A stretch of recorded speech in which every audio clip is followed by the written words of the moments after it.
Assalamualaikum. Okey, kali ni kita nak review manga Sasuke Retsuden. Maaf kalau saya review lambat sikit untuk manga ni sebab saya ada beberapa urusan yang saya perlu selesaikan untuk beberapa hari ini.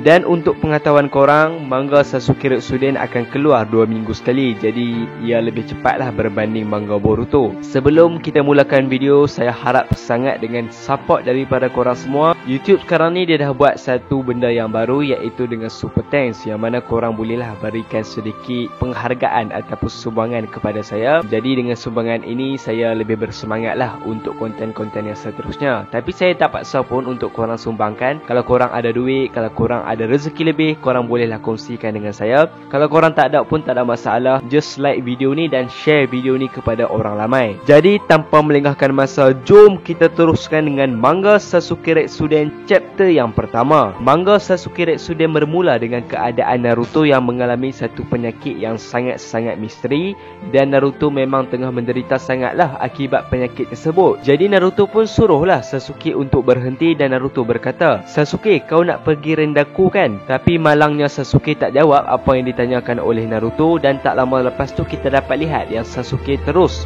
pergi meninggalkan Naruto, dan setelah itu bermulalah misi Sasuke untuk mencari info berkenaan dan memastikan Naruto sembuh dari penyakit tersebut. Kemudian apabila Sasuke dah sampai di negara Rendaku tu, kita dapat lihat yang Sasuke pun startlah untuk mencari info dengan dia tanya penduduk-penduduk dekat situ. Yang mana Sasuke ada tanyalah berkenaan Search of Six Path ataupun kita sebut sebagai Hagoromo. Tapi malangnya Sasuke tak dapat sebarang info pun daripada penduduk di situ, disebabkan penduduk di situ tak pernah dengar langsung berkenaan Search of Six Path ni. Dan dalam masa yang sama, ada seseorang perempuan telah pun terdengar tentang perbualan antara Sasuke dan penduduk dekat situ ataupun Hagoromo. Jadi bila Sasuke dah mula pergi dari situ, ternyata pada waktu itu juga perempuan yang terdengar perbualan Sasuke tadi pun, dia pun cubalah mengikuti Sasuke dari belakang. Tapi selepas itu kita dapat lihat yang Sasuke dah masuk ke dalam satu lorong yang kosong.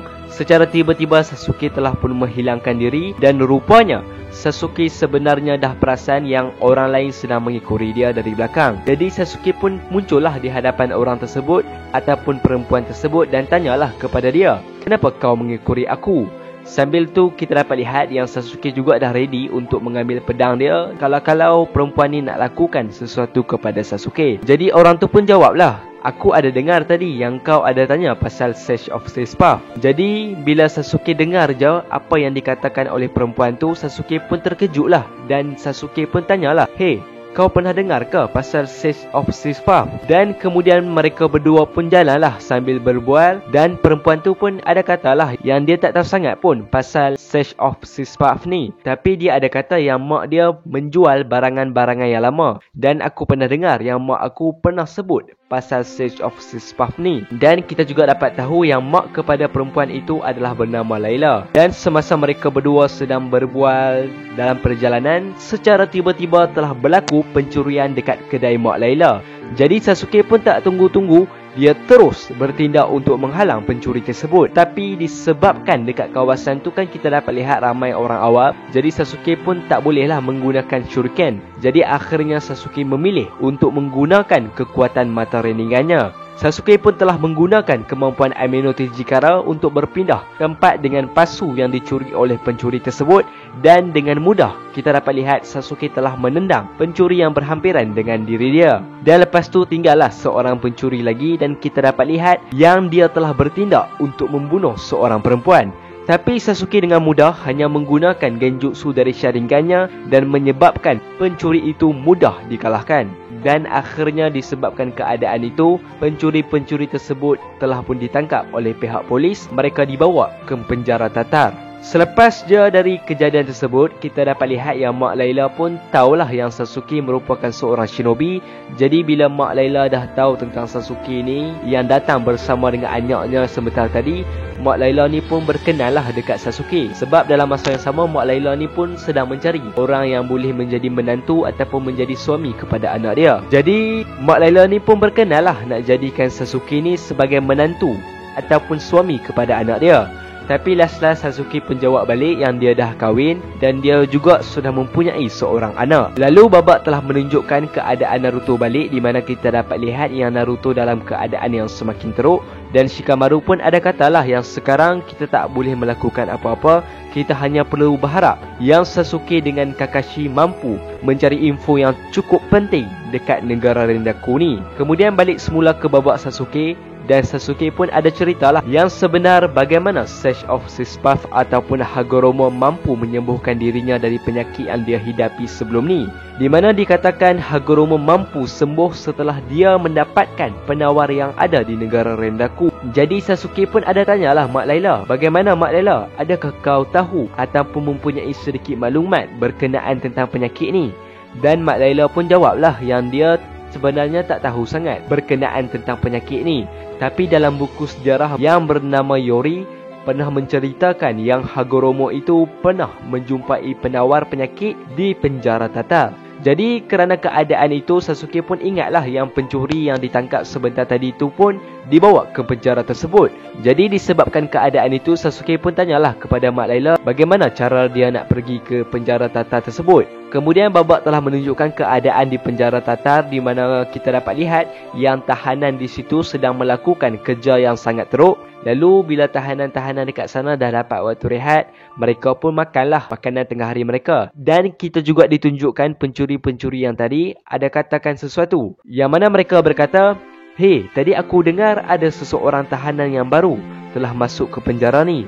Apa kata jom kita ajar sikit budak baru tu?" Dan ternyata tahanan baru yang dimasukkan ke dalam penjara tersebut adalah Uchiha Sasuke.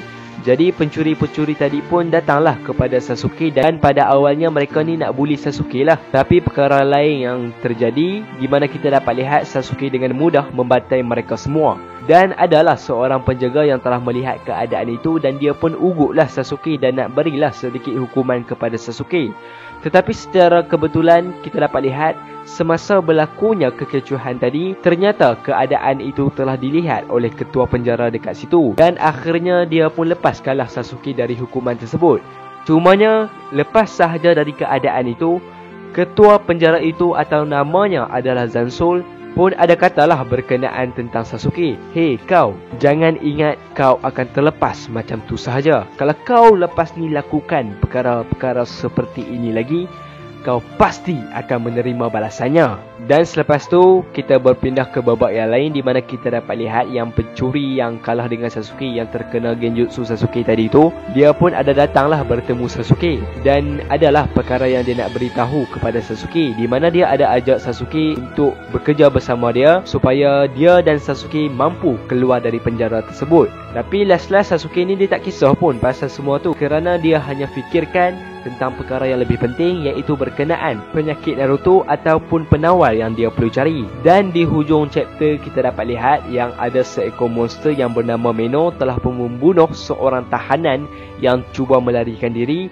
Dan ternyata inilah alasan kenapa pintu-pintu penjara di situ selalu terbuka, supaya Meno ini mampu menyerang mereka yang cuba melarikan diri dari penjara tersebut. Jadi disebabkan keadaan itu, apabila Sasuke melihat situasi tersebut, Sasuke pun dapat tahulah yang ternyata penjara ini masih mempunyai banyak misteri yang dia perlu tahu. Dan chapter yang pertama tamat macam tu je. Jadi kalau korang ada pendapat yang lebih menarik, korang boleh dropkan komen korang semua di bawah. Akhir kata, saya Bro Aiman. Thanks for watching. Assalamualaikum warahmatullahi wabarakatuh.